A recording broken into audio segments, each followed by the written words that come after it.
Hello, me again. Now I'm going to cover two subjects in this video. Yeah, I'll leave it as a video, this one. First one is LIBOR and Barclays in the UK, London, City of London. And the second is admin, what's been going on with what was described in the comments yesterday as a possible Mystic midlife crisis. All right, let's do LIBOR first. Now, I did a post, didn't I, about LIBOR and its importance. Now, what we had in what Barclays has come up first, because I forget what they call it in the law. I don't watch enough television, where somebody kind of pleads guilty first and kind of agrees to cooperate with the authorities, and things are easier for them. Yeah, that's kind of what Barclays has done. That's why they're first and up and into the news. And I've even heard some news reports and read some news reports that kind of imply that it's Barclays alone that have been doing this LIBOR manipulation thing. Anyway, the chairman of Barclays resigned yesterday, and that was to protect the chief executive, Bob Diamond, who has just resigned now. Now, the pressure will have been on Bob Diamond from two sides, let's say. Imagine the media pressure, we know, and that was mounting already, and that you could say that's one out. But the one I'd talk about more, and it's more important, is from his peers. Now, what we've got with this LIBOR manipulation, as I said, is all the top banks that you can ever think of. They're all implicated in this, and they're all probably guilty of this. Yeah. So Bob Diamond's peers are kind of, if he happened to be on the phone to them, would be saying things like, hang on in there, Bob, because if you resign, when it comes to my turn, that means I have to resign. And when we're talking about all of the big banks in the world, that's an awful lot of chief executive officers that are saying bye-bye. And now chairman and maybe even the CIO and some of the top staff and the people that were actually involved. That is one stuffing great tsunami across the top echelons of banking. All very good, you say, but is it? Okay, shall I leave that there? Yeah, I'll leave that there. That's the importance of it, though. This thing is just the gun's just gone off and they've just started running. Yeah, and it's a long race, and there are a lot of heads that are going to fall.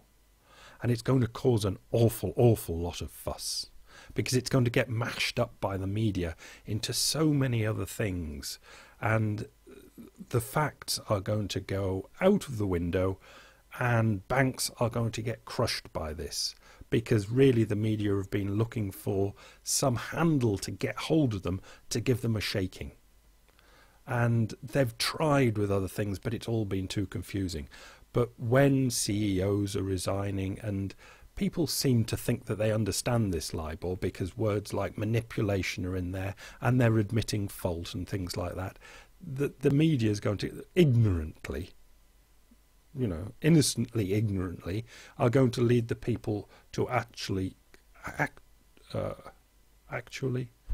mash the banks, absolutely mash them. And it's not going to be good. Banks are very important things. Okay, that's that. Right, on to the admin side. And my midlife crisis. Leave it out.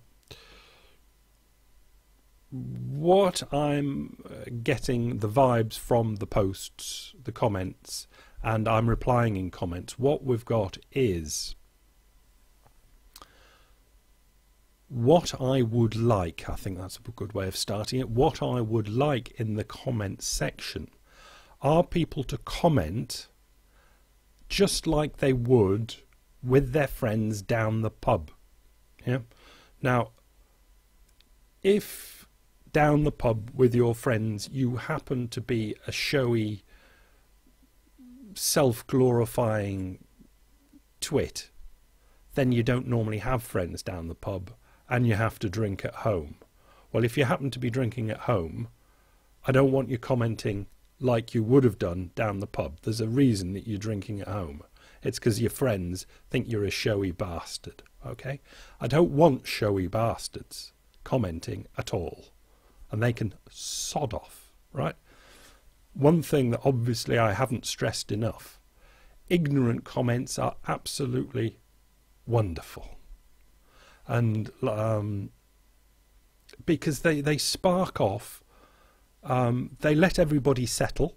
If you're down the pub and somebody says something ignorant, but innocently ignorant, it makes everyone feel a little bit superior. That's all right. That's just normal human nature. But it settles everyone down, and there'll be somebody there, and if it's in the comment section, generally I'll be the first up, that might be able to answer that innocent question. And people are generally only ever too pleased to answer innocent, well-meaning, ignorant questions.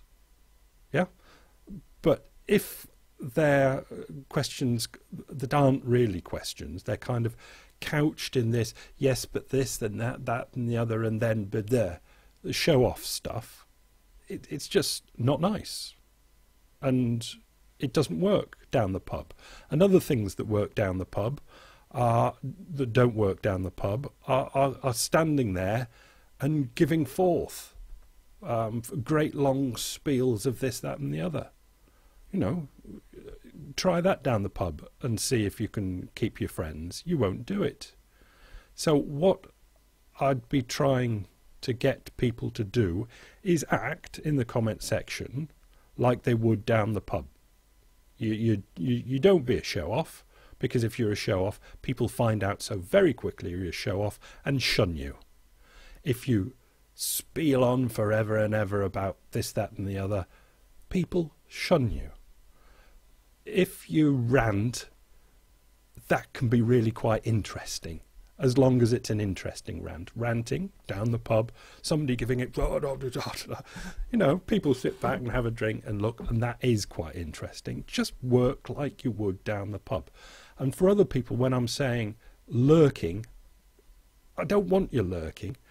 Somebody like Anne, who commented, works in dairy farming. I'd like to know that. I know quite a lot about dairy farming in the UK mainly, nothing in America. I don't watch The Archers anymore ever since Nigel fell off the roof, but I listen to Farming Today and I read lots about that sort of thing. I know about that sort of thing. I can introduce that, if not directly, but into presentations and make it interesting for other people. But I can't if I don't know you're there. So I'm encouraging people to act in the comment section like they would down the pub. And you can say, well, down the pub I just sit there and just have a sherry and never say anything. Well, all right, but then nobody will say anything to you. You'll never get any direct one-to-one quality time. And surely that's what's wanted, needed. I can't stand in the pub and dominate everything. I don't want to stand in the pub and dominate everything. I'll see, because I know that I'm the one that sees the comments all the time.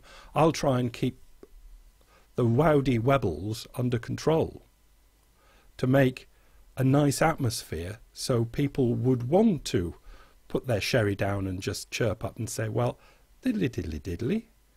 And if people are all being pleasant, then more people will say diddly diddly diddly. And everyone will get talking and know each other and be able to help each other. That's what I'm looking for.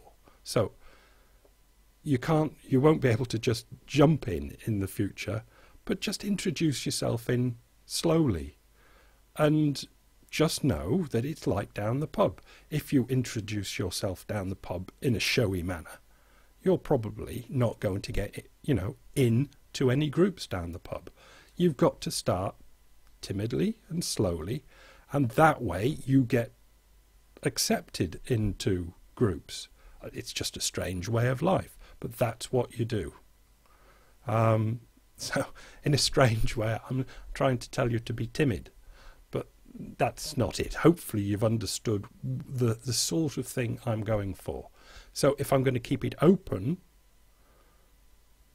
at least understand what I was looking for with the closed group, where people would have the confidence to basically say silly things and know that the other people in the group aren't going to jump down their throat if what they're saying, it's silly, it's ignorant, but it's well-meaning, and it's just innocent. And then anybody that does jump down somebody's throat, if they are being well-meaning and well-meaning and innocent and just being pleasant, and anybody that does jump down their throat, I'll jump down their throat. I'll protect you. I'll see it runs all right. But come in. It's nice, it's good, it's fine. But what's not nice and fine is what's not nice and fine down the pub, in the group down the pub. If you think anything that you're going to say wouldn't be accepted down the pub, don't try it in the comment section, or don't make a post that's like that. What you want to do is, it's never being showy. Showy's never good, is it, down the pub? Never is. You've got to fit in. Basically, you've got to fit in. And that's all I'm asking of everybody.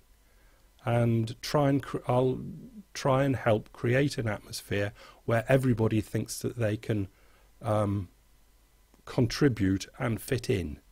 No matter what their level is, hopefully, just try and believe that it doesn't matter what your level is, as long as you want to know things and you want to play the game. You want to interact from your particular level. We're all at different levels on all sorts of different subjects.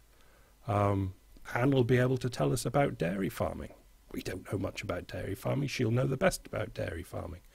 But we can't ask her advice unless we know what she does. And that's what I would want more of. So more people to stick their little hand up, put their sherry down and say, well, what about this? And I'm sure if it's done in a nice sort of way, there'll be plenty of nice sort of replies for it. Yeah? That wasn't too wishy-washy, was it? But that's the sort of thing I'm after.